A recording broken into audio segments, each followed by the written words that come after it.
Lesiphiwo sakho wena usithatha kancane kanti sivela ngaphansi wasiphiwa siphiwa yambingelela lonke ngeke.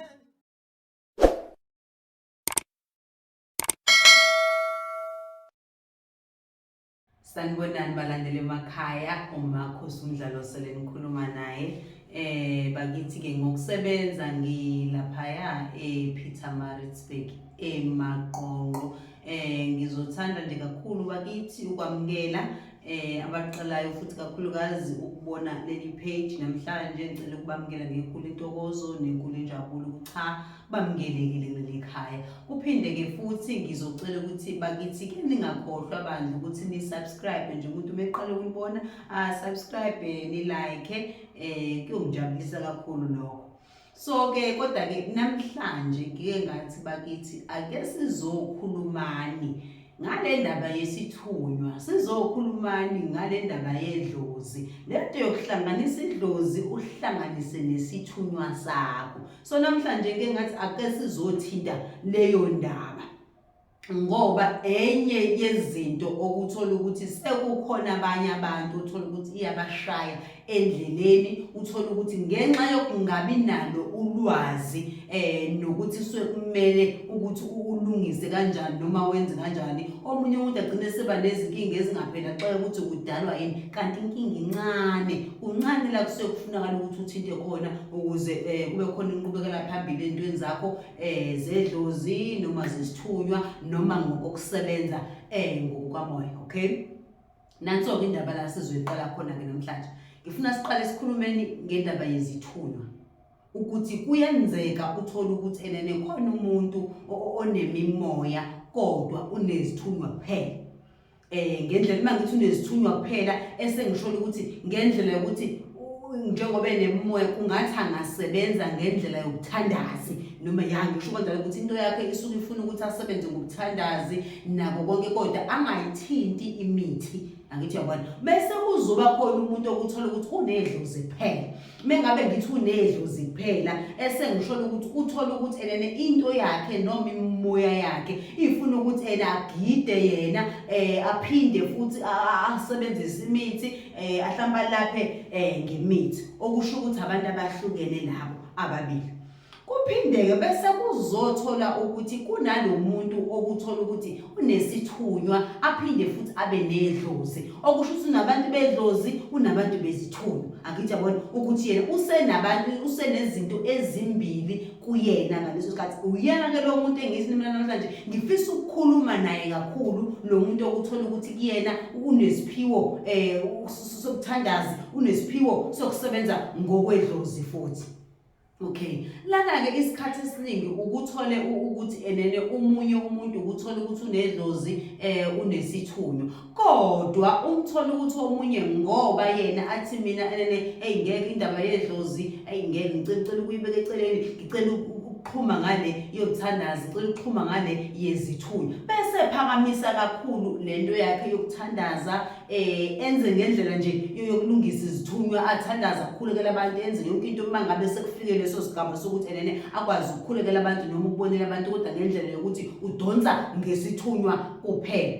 Leyo nto ke ngifuna ukuxwayisa ukuthi isikhathi esiningi ikibe inkinga. Lokho ngikusho ngoba baningi abantu esenkinga hlangabezana nabo, ngathola ukuthi no, nansi indaba la ikhona, ukuthola ukuthi umuntu usebenzisa okunye kanti okunye khona ukugcivaza ngonyawo ngenxa yokuthi athi mina ngeke ngikwazi ukuwelela ngala. Uthola ukuthi omunye unedlozi unesithunywa kodwa manje wenza izinto zedlozi kuphela, lezi zesithunywa uyayiziba lezi, kodwa manje uyagida ngalawo usebenza ngemithi, omunye wenza yonke into. Angithi uyabona khona lokho asuke kucindezela. Lo ngifuna ukusho namhlanje ukuthi cha, kuyingozi enkulu, ngoba kwesinye isikhathi noma ngathiwa usuqalile kwesinye isikhathi ukusebenza, ngoba kwesinye isikhathi ukuthola ukuthi umuntu uyisangoma nje usuqalile usebenza abantu, usiza abantu, kodwa ngokubude bendlela, ngokuhamba kwendlela uthola into yakho manje sekuphelele endleleni uze umuntu athi mina bekungena abantu mina bengilapha bengenza ukuthi kodwa ekugcineni kwavele kwashabalala konke kwaphela angazi ukuthi kwenze njani ngiyaphahla ngikhuluma Ne-Dlozi ngenza ukuthi angazi ukuthi impendulo naseDlozini manje kwesinye isikhathi uthotha omunye athi angisazitholi nezimpendulo eDlozini kodwa manje angazi ukuthi ikonakele uthola ukuthi omunye ungumthandazi kodwa manje ebuthandazini bakihamba into yakhe nazizwe aphelelwa amandla kuphela lento engazi ukuthi manje iyaphela kuyena athi mina bengingeve nginomoya bekwenze ukuthi kodwa ngobude bendlela noma ukuhamba kwesikhathi lento isivesane yafuna ukuphela nendlela nje yavesane yaphela noma yehla amandla angazi ukwenzakaleni akuthi yabona uthola ukuthi lo weDlozi obeqhuba iDlozi phambili ecindezela Isthunywa kwase kwaphela useshawa manje laphakamisa Isthunywa ke manje zakhe seziyalwa ukuthi seziyekelelile lozithi nazo zozinaka wena uzinaka unakela ababeDlozi kuphela ngoba nazo zinamandla ngoba ziyingxenye yakho bese zisuka nazo bese zidibhiza lokweDlozi okuya phambili bese ukhala ngokuthi kuyaphela bese ukhala ngokuthi benginokuthi noma bekwenziwe ukuthi manje sekuyaphela zisisuka iDlozi uthi kade usebenza ngezithunywa zodwa wena uthandaza libe liyodibhiza kanti indlela edibhiza ngayo siyocindezela izithunywa zakho kahle njengoba izithunywa nazo zisuke zicindezela iDlozi mangabe usebenza ngalo kuphela Ne-Dlozi lokwazi ukucindezela izithunywa zakho mangabe usebenza ngazo kuphela mangabe umuntu onakho ukubili yilapho ke la ngisuke sengithi mina khona kubalulekile ukuthi into yakho uyibalansise kubalulekile ukuthi into yakho uyihlanganise izithunywa zakho ziyahlanganiswa neDlozi lakho ukuze into yakho izokwazi uthi mangabe ukhuluma ngezithunywa ngala iDlozi lakho lingabi nesikhwele uthi mawuthinta into zeDlozi izithunywa zakho zingakhwelezi ngala engazibone ngazi ukuthi sewunawe la ngoba wena into yakho usukubahlanganisile ukuthi ke manje wena ngizohlanganisa iDlozi ngizohlanganisa izithunywa ukuthi nihlangane phezulu kwami zingathi izithunywa zakho maziphakama neDlozi ziphakama bese kushayisana phezulu kugcina lokho kwenza ukuthi kwesinye isikhathi ezinye zezinkulumo zigcina zingasakwazanga ukuthi zifinyelele kuwena njengalomuntu wamoya uthola ukuthi kwesinye isikhathi sekhona izinto ezizophutha kwesinye isikhathi khona amaphupho agcile ekuphuthile ngesikhathi bona bexabana kwesinye isikhathi ukhumbula ukuthi manje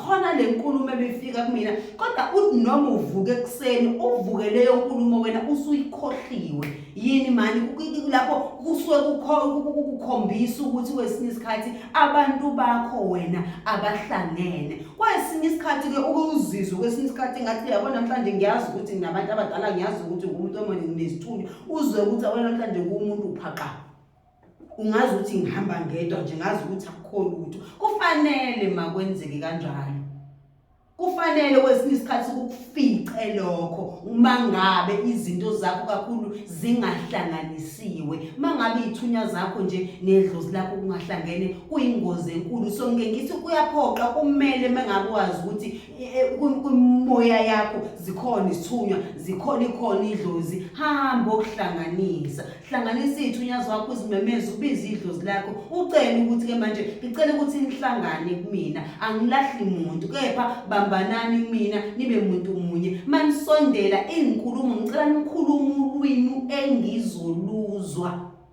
angazi noma ngiyazwakala yini uyabacela ngicela nikhuluma ulwimi engizoluzwa nanokuthi futhi ngaleso sikhathi into yakho kumele wena kuba wena ozoyifundisa noma kuba wena ozoyijwayeza uyitshela ukuthi emva kwaloko izinto enizidingayo ukuthi mina ngizenze noma enizifunayo ngicela ukuthi ningazise noma ningitshele ngiyokwenza ngoba nako ukukhulume nina akithi yabona lapho bajwayeza ukuthi ujwayeza into yakho khona izokhuluma ukuthi ayikho into ozoyenza bengashongo bona khona bezokwazi ukuthi okungenziwe ingoba wena bakhulumile nawo bakwazisa lapho ukugwema ukuthi ugcina usumuntu ozohamba uzwa izinto zakho ufuna ukubonelelwa kanti wena unabo abantu ekumele ngabe bayakhuluma kuwena kanti wena awubatsheli awubafundisi ukuthi bajwayele ukuthi bazikhulumele nokuthi ugcizelele futhi ubatshela ukuthi uma nikhuluma nami ngicela nikhuluma ulwimi engizoluzwa.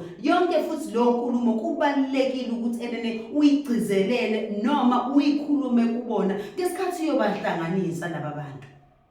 Ngoba kubalekile ukuhlanganisa izithunywa, kubalekile ukuhlanganisa idlozi. Lokho kuyakwenza ukuthi ezinye zezinto zikubhedele abantu bakho ngisho ngathiwa awakaqala ukusebenza ngokukamoya, kodwa ukuthola ukuthi usikhambe uvele umuntu onemimoya, into yakho vele mayixabana isikhathi esiningi izinto zakho vele ziyonakala. Kuningi okonakalayo, kuningi okumoshakalayo, ukuhlibhikelwe izinto. Kulwa labantu abaphethe isiphiwo sakho, kulwa labantu abomsebenzi kuwena.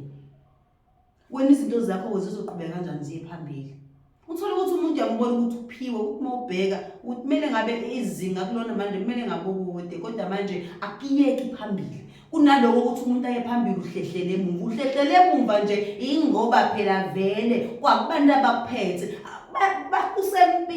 kusempini angeke uzuye phambili leyo nto uma ngabe ungayilungisile noma uma ngabe ungayilungisanga. Kubalekile ukuhlanganisa izithunywa zakho, kubalekile ukuthi uhlanganise idlozi. Angeke into yakho iye phambili ungayihlanganisile lezo zinto angikhathali.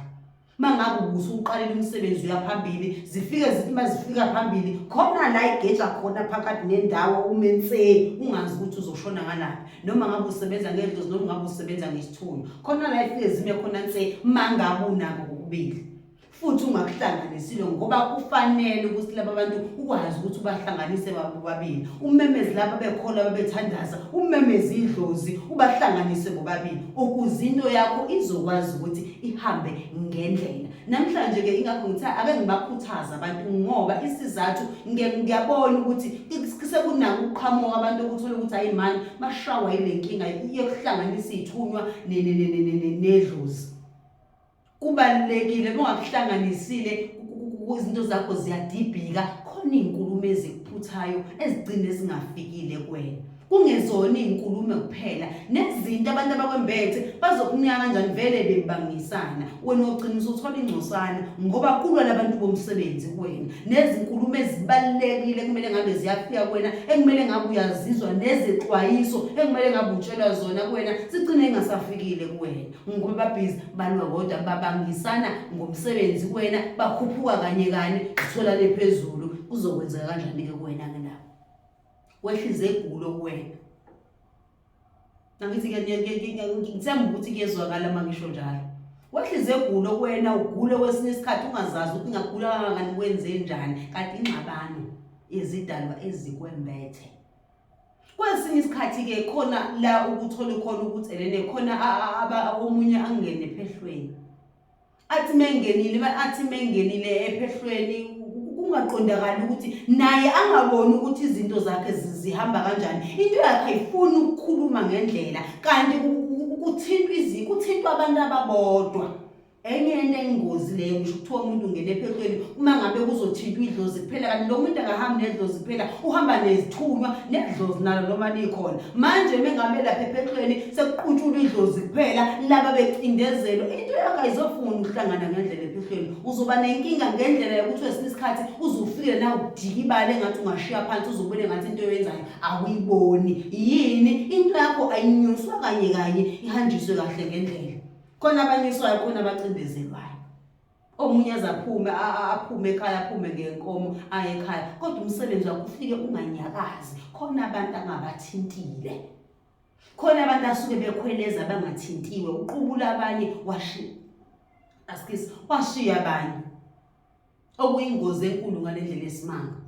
So nje ngiyacela bakithi, ngicela nje uzonixwayisa nokuzonikhuthaza ukuthi ake nibheke nani lento ngelinye ihlo. Abanemiboya bangayizibi lento ngoba ngiyazi ukuthi bakhona basenkingeni yayo, nanokuthi ukuyisho kwami ngiyazi ukuthi namhlanje khona abazosizakala, abazothi behlanganisa izithunywa zabo nedlozi namhlanje bese kuba khona izinto ezinyakazayo kubona. Idlozi lakho likwazi ukukhuluma, izithunywa zakho zikwazi ukukhulunywa, zonke izinkulumo zikwazi ukuthi zifinyelele wena. Uthi uma ukhuluma nedlozi lakho, uma ukhulunywa nezithunywa zakho uphendulwe, hayi ukuthi ukhulume nabantu bese beyathula nje engathi wena ukhuluma ukhuluma nobani. So nje ngilapho kade ngifuna ukuzokhuluma kakhulu namhlanje bakithi ukuthi kumele uma umuntu kamoya onezithunywa uphinde futhi ube nedlozi, kumele uhlanganise ithunya zakho uphinde uyihlanganise kanye nedlozi lakho ukwazi ukuhlangana kuwena kuze kahle usebenze kubambisane phezukwakho. Okwanamhlanje ngizothanda bandla kusami ukuthi bese ngima lapho sengikhulume kakhulu sengize ngajuluka bakithi.